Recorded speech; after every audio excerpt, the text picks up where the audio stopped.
자, 같이 읽겠습니다. 마가복음 2장 1절에서 12절까지 같이 읽겠습니다. 마가복음 2장 1절에서 12절.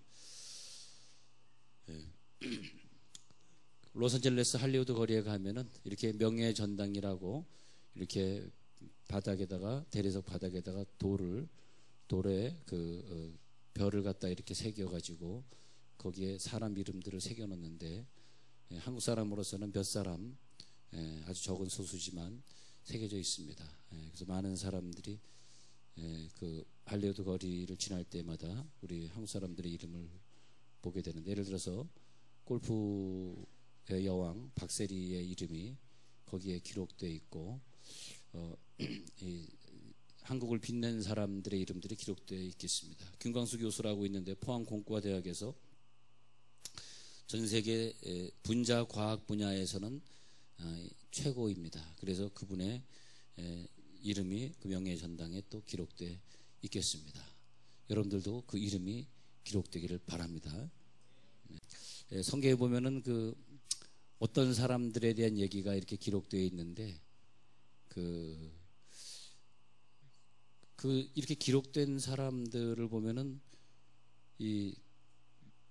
계속해서 몇천 년 걸쳐서 사람들이 성경을 읽으면서 그 사람들에 대한 얘기를 계속 읽을 거 아닙니까? 그래서 누군지 이 사람 참 명예스럽다. 이 자기의 친구의 병을 낫게 하려고 그 들것을 준비해서 친구를 거기 눕히고 집에서부터 그를 끌어내서 끌고 와서 또 사람들이 많으니까 지붕까지 올라가서 지붕을 뚫고 내렸던 이 사건은 참 명예스러운 것 같아요. 야, 참 뭐 이렇게 자기 친구를 사랑하는 사람이 있을까?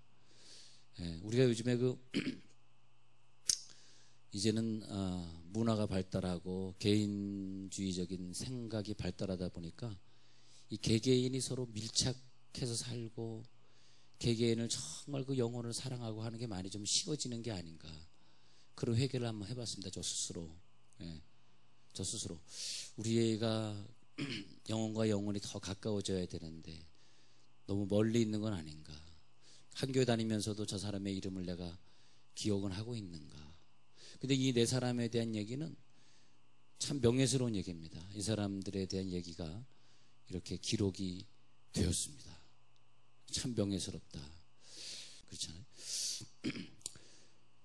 근데 이 가버나움 지역은 예수님이 태어난 나사렛도 아니고 자란 갈릴리도 아니고, 가버나움은 꼭 성지순례하면 꼭 필히 가는 데가 가버나움이에요. 왜냐하면 예수님은 가버나움을 좋아하셨어요. 갈릴리 호수 저 북쪽에 있는 마을로서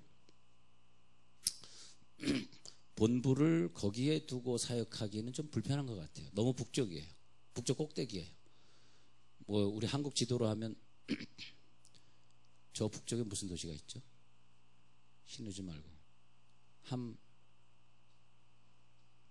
저 북쪽에 함흥? 뭐 있지? 하여튼 저 북쪽의 도시를 나진에 본거지를 두고 예수님이 사역한다고 하면 얼마나 힘드시겠어요? 부산에 언제 왔다 갔다 하고서 저 낮은 선봉 지역에 예수님이 본거지 때문에. 근데 이스라엘 지도에서는 가장 먼 거리 가버나움에서 예수님이 본거지를 두십니다. 여러분 이해실 사모의 어성경 읽어진의 그 강의도 들어보면은 예수님이 항상 가버나움을 본거지로 두고 그리고 남쪽으로 늘 오시면서 사역을 하셨다, 그런 얘기인데 그분의 얘기가 아니라 성경의 얘기예요. 성경이 그렇게 말하고 있습니다. 그래서 가버나움의 얘기가 자주 등장해요. 가버나움. 근데 왜냐하면 제가 이렇게 다녀보면 주님은 다니실 때 어디서 잤었겠어요? 그때 무슨 호텔이 있었겠어요? 그러니까 어떤 집 구석에 조그만 골방에서 주무셨겠지. 그 당시에는 수냄 여인이 그렇게 엘리사의 방을 하나 마련했던 것처럼 예수님도 다니면서 준비해놓은 방에서 주무셨을 거라. 근데 가버나움에 아마 예수님이 먹고 자고 하는 그 집이 있었던 것 같은데 거기서 집회가 열린 거죠. 근데 참 보면은 여기에 이 집을 제공한 사람, 그래서 명예의 전당에 이름 없이 이름이 기록된 사람도 있고, 또 그 다음에는 자기 친구를 그 들것에 싣고 가는 이름 모를 네 사람, 그 사람 이름이 김씨인지 이씨인지 박씨인지 뭔 뜻인지 모르겠지만 하여튼 그 네 사람의 이름은 우리가 모르지만 이 성경에 영원히 기록돼 버렸고 말입니다. 예. 그래서 이 그림을 한번 그려보면은 이 그림은 참 아름다운 그림이다.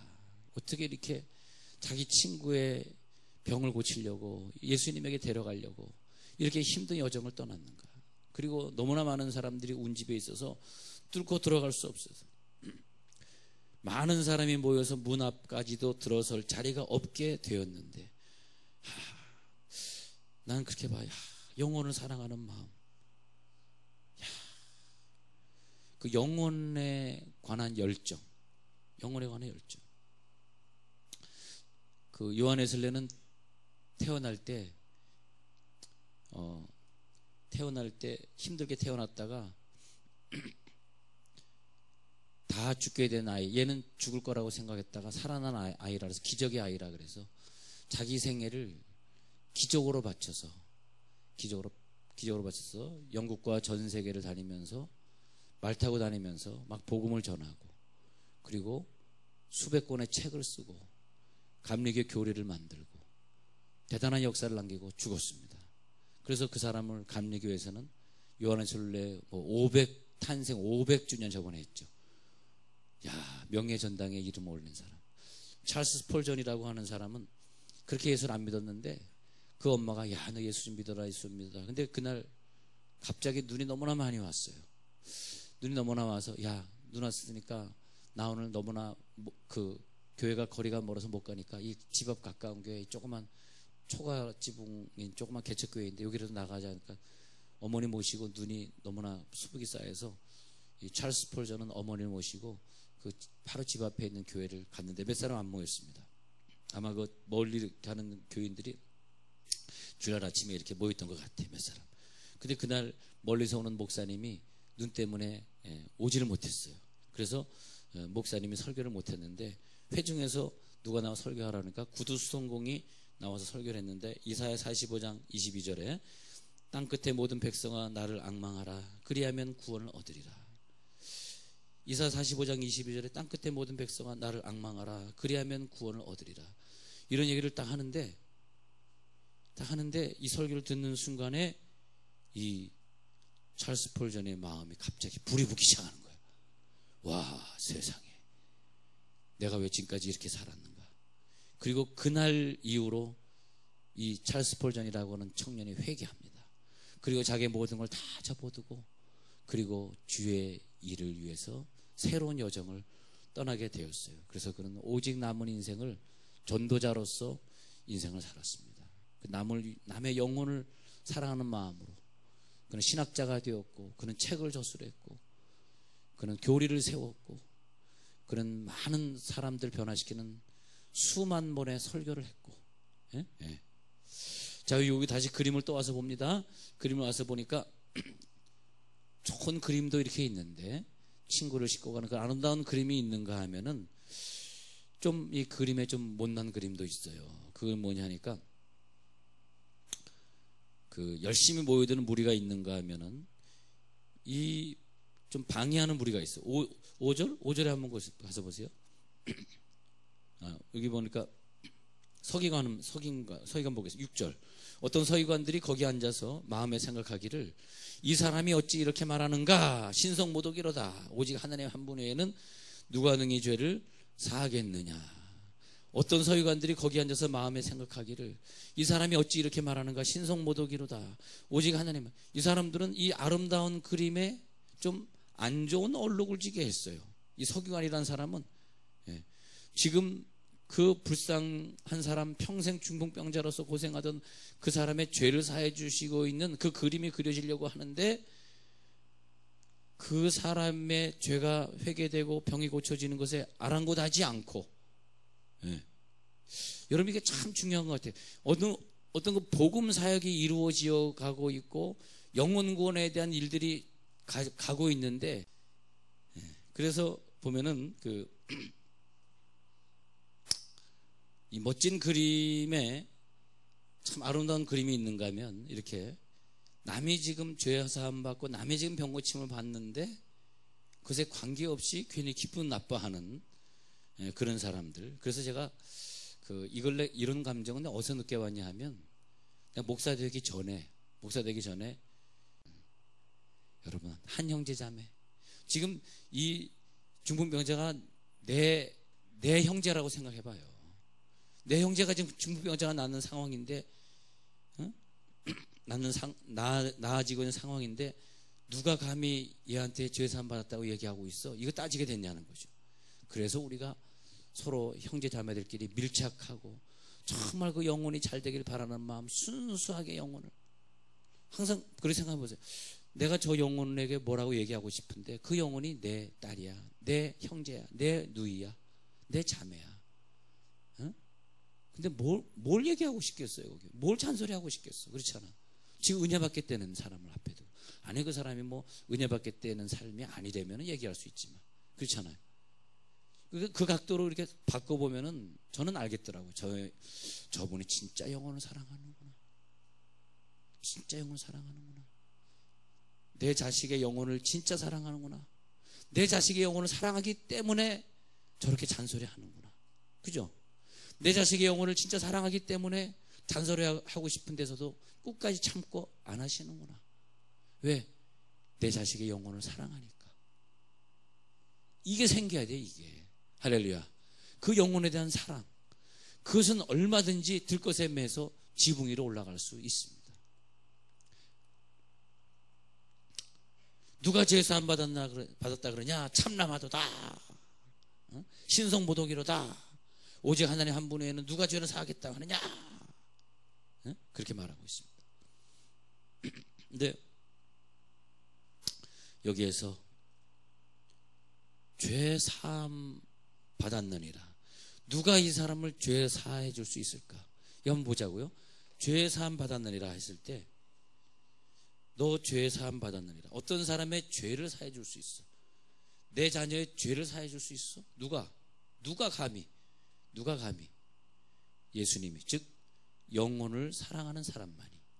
자, 정리해 보세요. 영혼을 사랑하는 사람만이 그 사람의 죄를 사함 받을 수 있어. 그 사람에게 치유의 은사를 주셔요.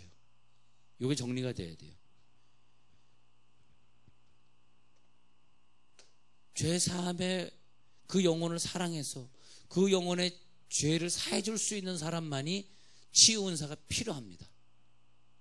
치유 은사가 나에게 필요한 것이 아니라 그 사람의 죄를 사해 줄 수 있기 때문에, 다시 말하면 여러분 치유 은사, 남의 병을 고쳐주는 은사를 가지고 싶으시다면, 그러면 그 사람의 죄를 담당하겠다는 마음이 있어야 된다는 거죠.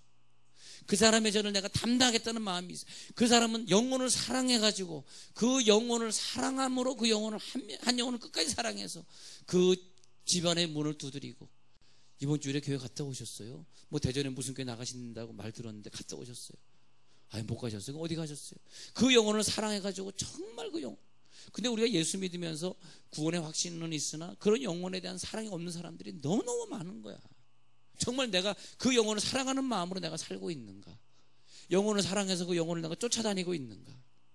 근데 예수님은 이 영혼을 너무너무 사랑했기 때문에 그 지붕을 뚫더라도 예수님은 잔소리하지 않냐고. 야, 지금 집회하고 있는데 지금 뭐 하고 있는 것들이야? 지금 집회 방해되잖아. 설교하고 있는데 나중에 개인적으로 오면 되지.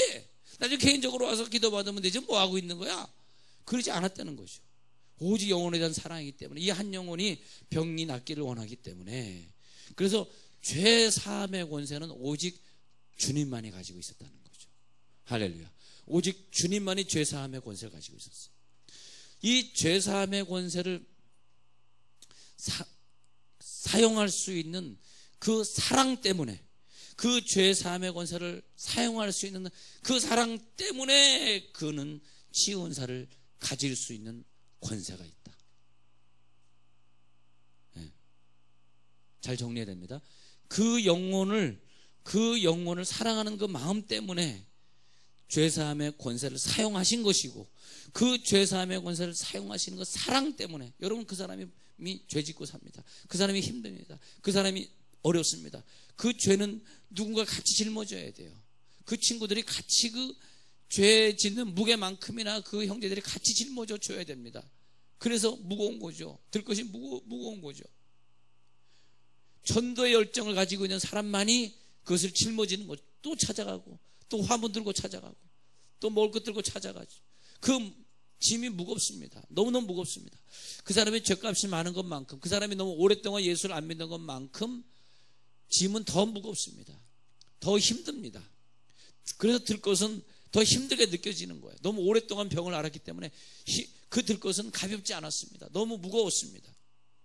그러나 예수님만이 그 죄의 권세와 싸울 수 있고, 그 죄의 권세를 용서할 수 있고, 왜? 자기 몸을 바쳐서 영혼을 사랑했기 때문이라는 거죠. 자기 몸을 바쳐서 영혼을 사랑한 거죠. 내 몸을 바치지 않는데, 내 몸을 바치지 않고 내가 그렇게 눈물 흘리지 않고 내가 눈물로 그 영혼을 위해 매일 기도하지 않는데 어떻게 내게 은사가 나타나고 어떻게 나에게 능력이 나타나겠냐는 거죠. 그렇잖아요. 그래서 최고의 메시지는 그 영혼을 용서할 수 있고 그 영혼의 죄를 내가 감당할 수 있는 그 메시지보다 더 큰 메시지가 어디 있겠습니까? 그래서 그날 예수님의 이 메시지는 굉장히 파워풀한 그런 메시지였을 것입니다.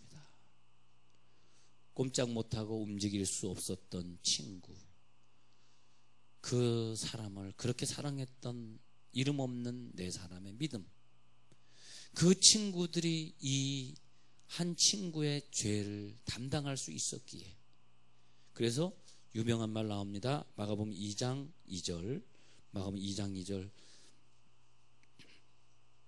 많은 사람이 모여서 문 앞까지도 들어설 자리가 없게 되었는데 예수께서 그들에게 도를 말씀하시다. 어떤 도였을까? 어떤 메시지였을까? 사람들이 한 중풍병자를 네 사람에 메어가지고 예수께로 올세, 무리들 때문에 예수께 데려갈 수 없으므로 그 계신 곳에 지붕을 뜯어 구멍을 내고 중풍병자가 누운 상을 달아 내리니. 자, 이 네 구절을 읽었습니다마는 긴 시간이 흘렀을 것 같습니다. 많은 사건들이 여기에 감추어진 것 같습니다. 그때 그것을 보시고 예수님이 유명한 말을 해요. 중풍병자에게 이르시되, 근데 2장 5절 그들의 믿음을 보시고, 만약에 네 사람의 믿음이 이 가난하고 힘든 병자의 그 죄를 내가 감당하겠다는 믿음이 아니라면, 믿음은 뭡니까? 추상적인 게 아니에요. 믿음은 그 사람의 영혼을 책임지는 게 믿음입니다. 할렐루야. 믿음은 그게 추상적인 게 아니에요. 믿음은 내가 전도하는 사람의 믿음이 있는 거죠. 전도를 안 하는데 무슨 믿음이 있습니까? 그렇잖아요. 내가 믿음 있다 하나, 믿음 있다고 하면서 그 가난한 자에게 먹을 걸 주지 않는데 뭐가 믿음이 있는 거냐? 야고보에서 정리하고 있잖아요. 야고보에서 믿음을 잘 정리하고 있어요. 액션이 없는데 어떻게 그게 믿음이냐는 거죠. 나는 액션이 하나도 없는데 내가 믿음이래. 난 그 믿음을 안 치겠다는 거예요. 야고보서에서. 저들의 믿음을 보시고, 그 영혼을 사랑하는 그 믿음을 보시고 중풍병자에게 이르시되, 할렐루야, 쟤네들 믿음 때문에 네 죄가 사해졌구나. 저 사람의 믿음. 어쩌면 우리 가정에서 그 남편이 직장에 다녀서 바빠서 기도할 수 없을 때 눈물로 교회 나와서 기도하고 있는 아내가 있다면, 또 집에서 골방에서 성경 읽으면서 기도할 수 있는 그런 식구가 있다면 그 사람의 믿음 때문에 내 죄의 사함을 받았느니라. 내 죄의 사함 받았느니라. 어쩌면 그 사람의 눈물, 그 사람의 전도 열정 때문에 또 다른 사람이 죄가 사함받고 있는지도 모릅니다. 그래서 이 집은 죄인들도 있었고 서기관도 병자도 많이 있었던 것 같습니다. 그런데 전도센터로, 예수님의 집회 장소로 헌신했던 그 이름 모를 한 사람 때문에, 그 한 사람 때문에, 잃어버린 영혼 구원하는 일에 이 집을 바쳤던 그 열정 때문에, 누군가는 그것을 바쳤던 그 열정 때문에, 이 헌신 때문에 한 가정은, 중풍병자의 가정은 그날 큰 축제를 만납니다. 와, 우리 아버지가 수십 년 아파했는데 드디어 고쳐져서 잔치가 벌어집니다. 그 가정과 그 아내와 그 아이들이 병든 아버지 간호하느라고 평생 고생했는데 이제는 그날 이후로 간단해서 탈피합니다. 예. 소망이 없던 아버지에게 이제는 비전이 생기고 소망이 생겼다는 거죠. 예.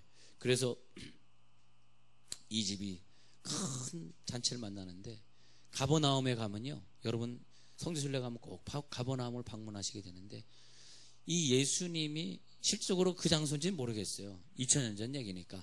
근데 예수님이 사역을 했더니 가버나움 그 집 터가 있습니다. 이렇게 돌들이 있고 이런 터가 있는데, 이 집이 가버나움 예수님의 본거지로 삼았던 그 집입니다 라고 가이드가 소개를 해주는데, 그 집 터 자그마한 집이었는데 그 집 터에 딱 서가지고 눈을 감으면 예수님 한가운데서 설교하시고 많은 사람을 집에 있는데, 너무나 많이 모여가지고 저 바깥에까지 뺑 둘러선 그런 사람들의 상상이 가는데, 그 지붕이 이제 흙과 이제 지프로 만든 지붕이기 때문에 뚫을 수 있는 집입니다. 이런 세면이 아니기 때문에.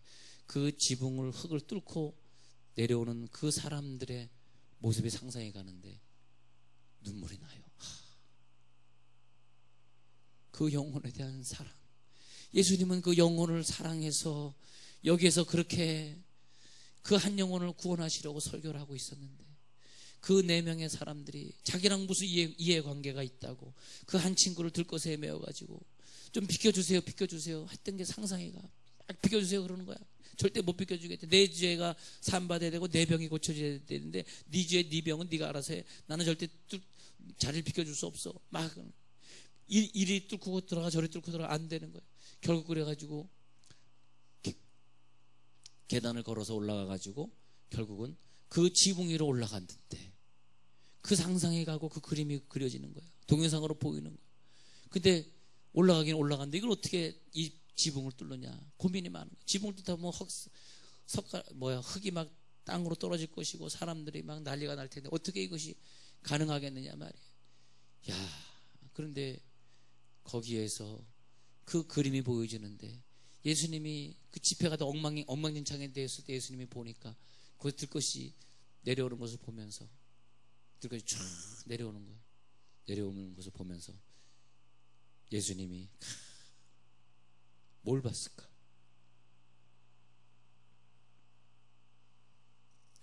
그 영혼에 대한 열정, 할렐루야. 그 영혼에 대한 사랑. 예수께서 그 누운 상을 달아내리는 그 믿음을 보시고 중풍병자에게 이르시되 작은 자야 네 죄의 사함을 받았느니라.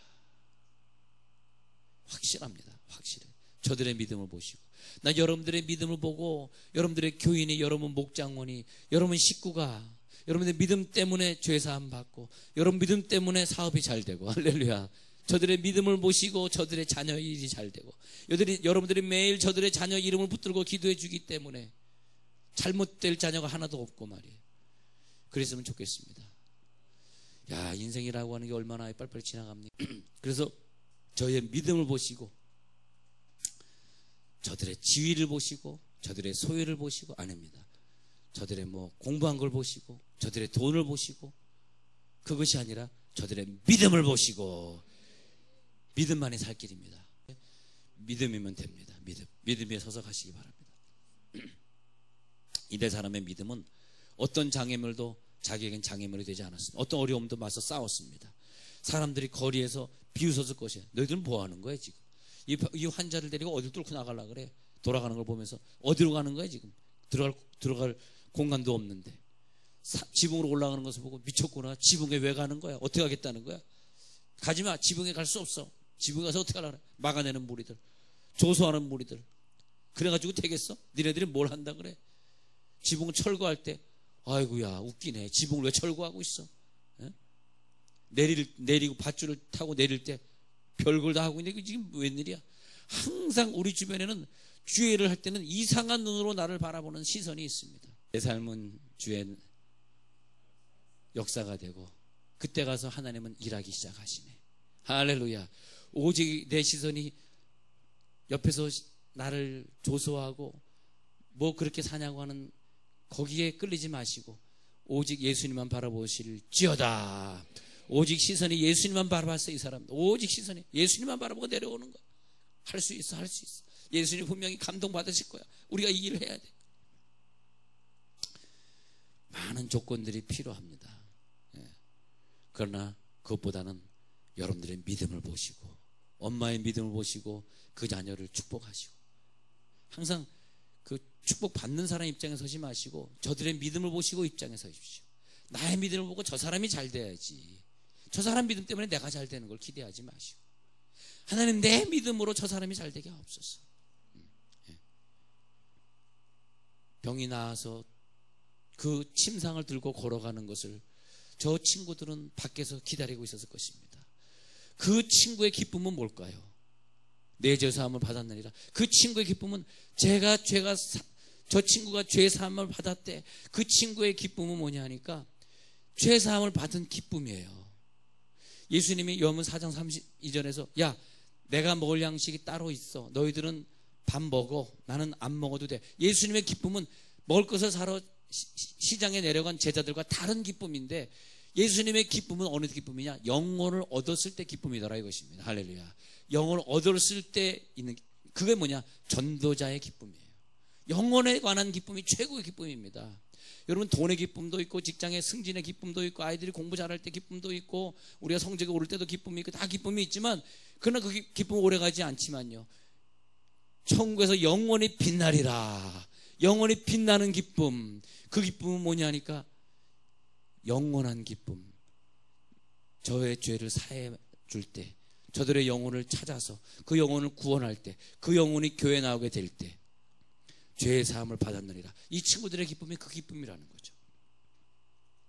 돈 버는 기쁨은 짧아요. 그러나 영혼의 기쁨은 깊습니다. 그래서 예수님은 그를 나에게 데려오라. 내가 안수해 주리라. 그를 나에게 데려오라.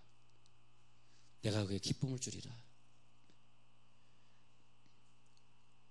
로마에게 하나님이 복음을 줬는데, 지금 로마에, 지금 이태리 가보면은 그 큰 성당들, 베드로 성당이던 그 성당들이 비어 있습니다. 마게도냐에 가면 그 큰 바위들이 있을 텐니다. 거기 가면 그 큰 마게도냐 바위를 보면, 야, 여기 바울이 다니면서 복음을 전했구나. 그런데 교회들이 비어 있습니다. 이상해요. 영국의 요한웨슬레가 목회하던 교회에 가보면 교인이 몇십 명밖에 안 남아있어요. 이상해요. 교회가 비기 시작하면서 나라가 이슬람에게 먹히기 시작하고, 지금도 또 대통령이 뭐 할랄 회사를 또 같이 조인을 하고 오는 바람에 이제 본격적으로 우리나라에 이슬람 문화가 들어오기 시작합니다. 참 이상해요. 그러면서 그 나라들이 망하기 시작하고, 경제적으로 어렵게 생각하고, 그 다음에 교회들이 문을 닫았어요. 그 말이 뭐냐면, 영혼에 관한 열정이 없는 가정이나 영혼에 관한 열정이 없는 교회는 문 닫게 되더라고요. 하나님이 더 이상 그 교회를 서바이브 시킬 이유가 없더라고요. 문 닫게 되더라고요. 그래서 그 교회는 부흥이 안 되더라고요. 여러분, 우리 교회가 부흥하려고 그러면 많은 사람들이 영혼에 관한 열정이 있어야 돼요. 영혼에 관한 열정이 없으면은 아무 상관이 없어요. 우리 교회랑 상관이 없는 사람이에요. 그 교회는 부흥하지 않습니다. 예. 한국 교회의 자랑스러운 전통 중에 날연보라는 게 있습니다. 날연보. 이것이 전 세계에 아주 유행처럼 초창기에 변화됐는데, 1900년도 초에 평안도 철산에 시작됐는데, 어떤 성도가 너무너무 가난해서 연보를 드릴 수가 없었어요. 돈이 없었기 때문에. 그래서 내가 돈은 없지만 그 대신 내가 일주일에 하루는 내가 일하지 않고 영혼에 관한 관심만 가지겠습니다 해서요. 그래서 일주일에 하루를 바쳤습니다. 돈을 바친 것이 아니라 날연보라 그래서 하루를 전도에 집중했습니다. 그것이 평안도 철산에서 시작돼 가지고 점점점 전국에 퍼져나가기 시작했고, 선교사들에 의해 가지고 전 세계에 퍼져나갔는데, 그래서 선천에서 날연보 운동이 일어나고, 의주에서, 그 다음에 평양에서, 철원까지 내려와서 서울 남쪽으로 내려서 확산되었습니다. 1900년에 시작된 것이 9년 지나서 1909년도에는 전국에 날연보가 있어요. 지금 없어졌지만 날연보가 있습니다. 날연보. 그래가지고 일주일에 하루는 내가 나가서 전도한다. 그 하루는 내가 하나님께 바친 것이다. 일주일 내내 못하지만은 하루는 내가 바친다. 한 미국 선교사가 1910년에 The Korean Mission Field라고 하는 잡지에 한국 교회 날연보에 대해서 실어서 세계 교회에 소개를 합니다. 그래서 1910년도 우리나라는 한일합방 되던 때 1910년도 사경회 때 어느 선교사님이 이 날연보를 간증을 해요. 근데 날연보 시간이 되면은 남자들이 거리로 뛰쳐나왔습니다. 일하던 거리에서 직장을 놔두고 뛰쳐나와가지고 날연보를 했습니다. 일주일에 하루는 전도를 바치는 거죠. 어떤 사람은 하루를 바칠 수 없으니까 한 달 중에서 한 주간을 비웠습니다. 한 주간을 항상 그는 나와서 전도를 바쳤습니다. 어떤 뱃사공은 3개월 동안 가서 배로 고기를 잡아야 되니까 3개월 동안 나가서 배를 못 잡을 때는 들어와 가지고 꼭 60일을 바쳤다 그래요. 그 다음에 또 3개월 나가서 배를 잡았다 그래요. 항상 그런 식으로 우리나라 사람들이 전도를 엄청 해가지고 지금 우리나라가 됐다는 것입니다. 그래서 하나님께서 우리들에게 은혜를 줄 때 또 어떤 부인들은 11조 회를 결성, 11조 회에 헌신하라 그래서 11조 회를 만들었습니다. 이 부인들이 11조 회를 만들었는데 어떻게 만들었냐 하면 1909년 9월에 평북 영변에서 감리교 부인들이 11조 회를 만들었는데 11조 회는 뭐냐면 우리가 돈이 없으니까 시간의 11조를 갖다 바친다. 그래서 시간의 11조, 1년이 52주를 따졌을 때 5주를 쪼개 보니까 매일 2시간이잖아요. 매일 2시간 이상 전도한다. 매일 2시간 이상. 그래서 감리교에서 시작된 이 11조 회 전도라 그래가지고 매일 2시간. 우리가 이 인생의 11조는 전도로 바쳐야 되는데 만약에 우리가 70이 좀 사역하기 힘든 기간이다가 만약 보시면 63세쯤 되신 분은 앞으로 7년 동안은 80세까지도 일할 수 있으면 모르지만 7년의 기간은 70년 사는 사람의 11조가 7년이기 때문에 이 7년은 오직 전도만 하다가 천국 가시기를 바랍니다. 왜냐하면 우리 선조들이 물려준 11조 회는 뭐냐니까 내 인생이 다른 것을 위해 살았으나 내 인생의 11조는 하나님 앞에 바친다. 11조 회. 그런데 그 운동들이 우리나라 전역에 복음의 물결을 가져왔고 지금의 한국교회를 이루게 되었더라. 그래서 전도하는 우리 한국교회, 여러분 국민일보 보시면 얼마나 전도 세미나가 많습니까? 이렇게 전도하는 한국교회만 전 세계적으로 유일하게 버티고 있더라 이거예요. 할렐루야. 여러분 영혼에 대한 열정입니다. 영혼에 대한 열정. 그래서 하나님께서 우리들에게 오늘 전도의 불을 켤 것입니다. 전도에 대한 불이 켜지면서 여러분 오늘 밤에 기도하다가 전도의 열정이 생길 거예요. 내 식구, 내 친척, 내 동창들, 우리 옆집에 사는 사람 누군지도 모르는데 내가 좀 찾아가야지. 그 열정이 생길 때 하나님 나에게 능력을 주셔요. 치유은사라든지 기타 다른 능력을 주십니다. 왜? 그 영혼을 만나기 위해서 그 물질의 능력이 필요하고 신유은사가 필요하고 할렐루야. 오늘 그런 시간이 되시기를 바랍니다.